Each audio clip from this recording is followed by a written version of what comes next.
আম দিয়ে বানিয়ে নাও সরু চাকলির পিঠা।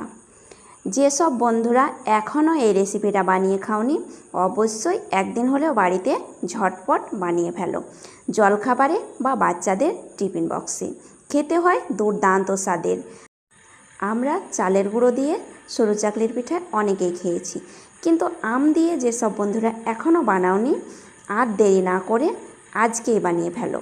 তার জন্য লাগবে একটা মাত্র পাকা আম। আমি এখানে একটা পাকা আম নিয়েছি। সেই আমের পিউরিটাকে চাকুতে এইভাবে স্লাইস করে কেটে বার করে নিচ্ছি। এইভাবে কেটে নিলে আমার মনে হয় ঝটপট পিউরিটা চলে আসে আর খুব সুন্দরভাবে আমের পিউরিটা বার করে নিতে পারবে।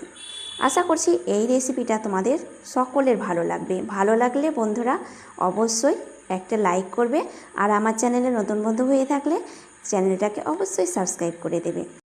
পাশে থাকা বেল বাটনটা অবশ্যই ক্লিক করে রাখবে। আমি যখনই নতুন নতুন রেসিপিগুলো তোমাদের কাছে আপলোড দেব, তখন সঙ্গে সঙ্গে পৌঁছে যাবে। এবার আমি একটা মিক্সিং জারের মধ্যে আমের টুকরোগুলোকে তুলে নিলাম। কোনো রকম জল ছাড়া ব্লেন্ড করে নেব। এবার আমি একটা বড় সড়ো পাত্র নিয়েছি, তার মধ্যে 1 কাপ পরিমাণে নিলাম শুকনো আতপ চালের গুঁড়ো। এবার এখানে নিচ্ছি স্বাদ মতো লবণ। নর্মাল জল দিয়ে একটা গোলা বানিয়ে নেব। আর দিয়ে দিচ্ছি 1 চিমটে পরিমাণে বেকিং পাউডার। বেকিং পাউডার বা বেকিং সোডা তোমাদের হাতের কাছে যেটা থাকবে সেটাই দেবে, কিন্তু 1 চিমটে পরিমাণ দেওয়ার চেষ্টা করবে। এবার নর্মাল জল দিয়ে পাতলা করে গোলাটা তৈরি করে নিচ্ছি। এটাই হচ্ছে মেন কাজ। অবশ্যই একটু সময় নিয়ে তোমরা দেখবে, ভিডিওটা স্কিপ না করে পুরোটা দেখবে, তাহলে পারফেক্ট বানাতে পারবে। কি পরিমাণে আমি কতটা ঘনত্বে ব্যাটারটা রেডি করছি।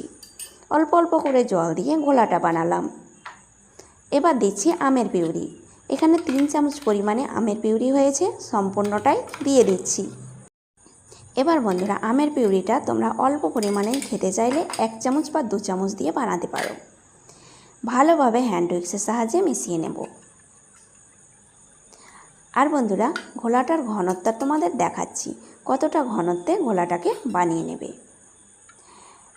এতটাই পাতলা করে বানাবে যেন চামচের উল্টো দিকের একটা মাত্র লেয়ার থাকে। আরও একটু ঘন মনে হচ্ছে, তাই আবারও আমি 1 হাতা মতো জল দিয়ে দিচ্ছি। এবার তোমাদের ঘনত্বটা দেখায়। চামচের উল্টো পিঠে এইভাবে আঙুল দিয়ে দাগ টেনে দিচ্ছি, কিন্তু কোনোটাই দাগ বোঝা যাচ্ছে না। একটা মাত্র লেয়ার চামচের উল্টো পিঠে দেখা যাবে। সেই সময় তোমরা বুঝে নেবে ঘোলাটা রেডি হয়েছে। এবার চুলোর মধ্যে একটা প্যান বসিয়েছি। প্যানের মধ্যে 2-4 ফোঁটা সাদা তেল দিলাম। বেশি পরিমাণে তেল দেবে না। কাপড় দিয়ে হোক বা টিস্যু দিয়ে হোক মুছে নেবে।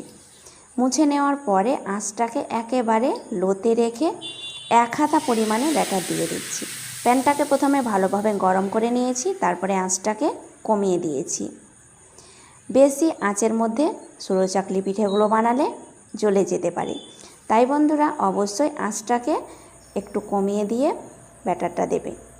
কিছুক্ষণ পর চারি সাইডটা একেবারে উঠে আসছে। এবার আমি সাইডটাকে একটু ছাড়িয়ে দিচ্ছি। আর খুব তাড়াতাড়ি এই নাস্তাগুলো রেডি হয়ে যায়। তারপরে ভাঁজ করে নিচ্ছি। এইভাবে আমি ভাঁজ করে সরু চাকলির পিঠেগুলো তৈরি করে নেব। আর বন্ধুরা তোমরা অনেকেই এই রেসিপিটা খেয়েছো, তারা তো জানো যে টেস্টটা কত ভালো লাগে। যেসব বন্ধুরা এখনও বানিয়ে খাওনি, ঝটপট বানিয়ে খাবে। আবারও আমি 1 হাতা মতো ব্যাটার দিয়ে দিচ্ছি। আর দেওয়ার সঙ্গে সঙ্গে দেখো একদম সুন্দরভাবে ছিদ্র হতে শুরু করেছে। এরকম ছিদ্রযুক্ত সরু চাকলির পিঠেগুলো বানাতে চাইলে আমার রেসিপিটা পুরোটা দেখবে আর টিপসগুলো ফলো করবে। চারি সাইডটাকে একটু ছাড়িয়ে ভাঁজ করে নেব। তোমরা ইচ্ছে মতো ভাঁজটা দিতে পারো, 4 ভাঁজে, 3 ভাঁজে বা 2 ভাঁজে। আমি 3 ভাঁজ করে এটা পরোটার মতো বানিয়ে নিচ্ছি। আর একে একে সমস্ত চাকলির পিঠেগুলো আমি একইভাবে রেডি করে নেব। কিছু জায়গায় ব্যাটার না পড়লে সামান্য পরিমাণে দিয়ে দেবে। সমস্ত সরু চাকলির পিঠেগুলো রেডি। এবার দেখো বন্ধুরা, কাছ থেকে দেখাচ্ছি কতটা সুন্দর হয়েছে। আর এতটাই নরম হয়েছে যে মুখে দিলে মিলিয়ে যাবে। তাহলে বন্ধুরা, আমের সিজন থাকতে থাকতে কেউ মিস করবে না, অবশ্যই একদিন হলেও বাড়িতে ট্রাই করে দেখতে পারো। এই পিঠেগুলো আখের গুড়ের সঙ্গে বলো বা তরকারির সঙ্গে পরিবেশন করতে পারো। আজ এই পর্যন্তই, ধন্যবাদ।